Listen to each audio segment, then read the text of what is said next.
Last night we had SummerSlam from Cleveland. Since then I have slammed my head into the pillow. I've had a good night's sleep, or at least 4 hours, and we're going to look back at the premium live event and rank every match. Welcome back, guys, to Fog Wrestling. Didn't want to do this after the review, just too much wrestling overload. So I've slept on it, and I've managed to rank in order, I think, the best matches of the show from worst to best. Now, I know a lot of people will not like this list, a lot of people will not agree with this list, but I've got to be honest, I'm not going to lie just to try and get people to agree with the video. Some of the matches just didn't really do it for me. Some of the matches might have had one thing that I liked in it, but overall, I didn't really enjoy the whole thing. So I've ranked it in order of from what I thought was the better match from start to finish. So, with that said, no surprise really about the first one. I've got Nia Jax versus Bayley. This match wasn't very good. Nia Jax isn't very good. She's too fucking fat. She's too big. She's not athletic. She's not agile. She can't sell for anybody. And Bayley isn't this like strong, muscular woman that's going to be able to lift or throw Nia Jax about. I don't think anyone can really lift Nia Jax, to be honest. But still, the believability in this match was just terrible. Every time Bayley went for a move that required Nia Jax to get off her feet, it just looked so phony, man. Whether it be the Bayley to belly or whether it be like a back suplex, I mean, there was barely any movement from Jax. I don't get it.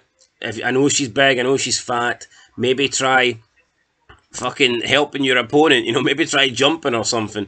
We had some interference for Tiffany Stratton. Another match that ended in a screwy finish. For me, worst match of the night.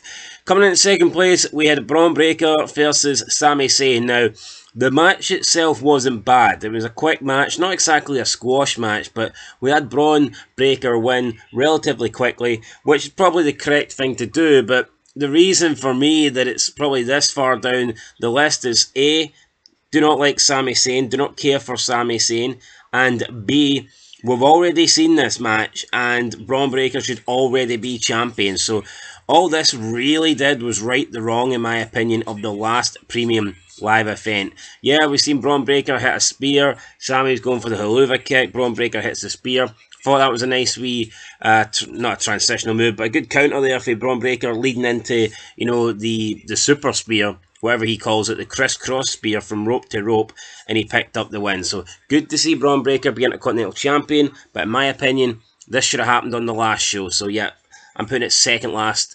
Coming in, up next, I believe, fifth up match of the night is Cody Rhodes versus Solo Sikoa. A lot of people will not like this. I personally find Cody Rhodes really boring, and I don't think Solo Sikoa is a good worker.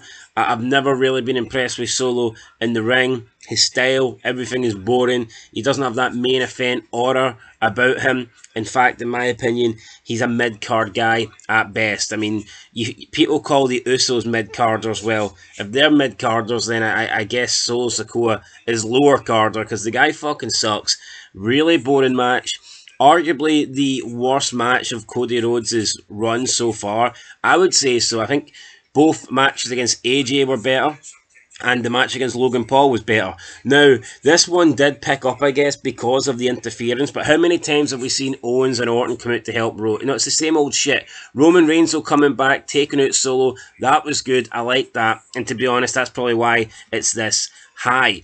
Coming in, though, fourth place, we have Dominic Mysterio not Dominic Mysterio taking on Liv Morgan, but Liv Morgan taking on Rhea Ripley, and obviously this ended with Dirty Dom betraying Mami and walking out with Liv Morgan, and now we have this new power couple, the new Edge and Lita. The match itself I thought was pretty good. Rhea Ripley obviously selling the arm. This whole story was dislocated arm, and it worked because if it was a fully fit Rhea Ripley taking on Liv Morgan, she would probably destroy her. So the fact that Rhea had only one arm, it kind of leveled out the match. It evened up the match. And yeah, it was good to actually see a story. Rhea Ripley trying to fix her arm, try to, pop it back in during the match. But then she got popped her head onto the chair by the Oblivion, and we've seen Dirty Dawn pick up Liv after and kiss her, and it was a whole chair thing again. So yeah, solid match, good opener for the show. So up next we have the World Heavyweight Championship match. I thought this match was actually pretty good. Damian Priest, I mean, he's had a few botches, he's had a few scary moments as champion, but I think he's had decent matches. I don't think you can deny that. The one against Jey Uso felt very flat, but since then I think he's recovered, and I think he's done pretty well. Matches against Drew, matches against Seth, again the botch in there against Seth, but other than that, decent. This was decent as well, and of course you had Finn Balor getting involved.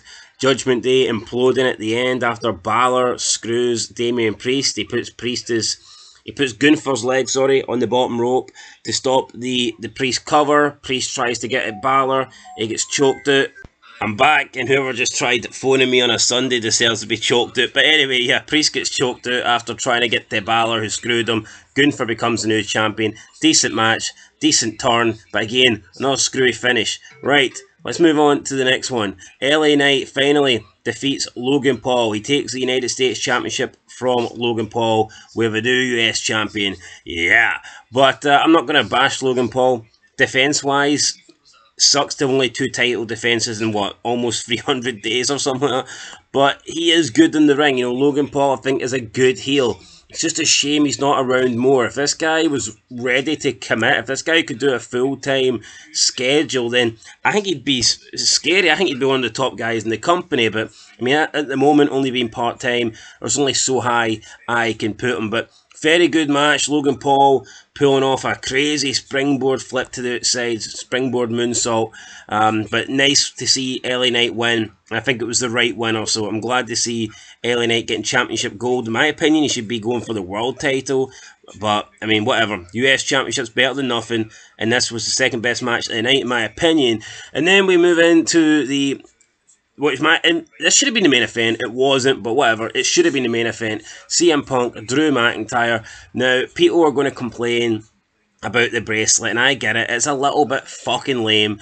But you know what? At least the sentiment was there for CM Punk, and we seen the bracelet come into play. It was almost like a championship scramble match, but instead of the title passing hands, the bracelet was passing hands.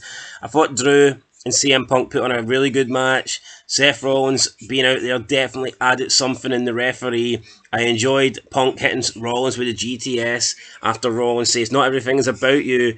And CM Punk says, "Everything might not be about me, but nothing is about you." And then he walks in. Drew McIntyre hits the low blow, which gives us flashbacks to Glasgow. Very good. And then a Claymore. 1, 2, 3. And then Drew takes the bracelet back after CM Punk. It was a good match. Good match. Very solid, in my opinion. Best match of the night. I think if CM Punk could still go, I'd be interested to see Punk in his prime versus 2024 Drew McIntyre. I think that would be a lot better. I'm not bashing Punk, but he's slowed down a lot. I mean, you can see that. His timing is a little bit off. Maybe he's still a little bit rusty. Probably needs to wrestle more matches to try and get, back to his best. But let's not pretend we didn't see his AEW run. He was botching like crazy. At least there was nothing too bad tonight, but there was still a couple of moves that didn't exactly look crisp. So, I mean, yeah, will Punk improve? Will he get better? I hope so. But there you go, guys. That's the ranking of the matches. Great to see Roman Reigns return, by the way, but I just did not like the main event. Other than the Roman Reigns return, I just thought it was very boring, very predictable, with Orton, Owens, and the rest of the bloodline getting involved. But here, Roman Reigns is back. Maybe Civil War can begin, and the real tribal chief can take his place at the head of the table. Let me know your thoughts. Let me know your favourite match, and I'll catch you in the next one. Till then, though, peace.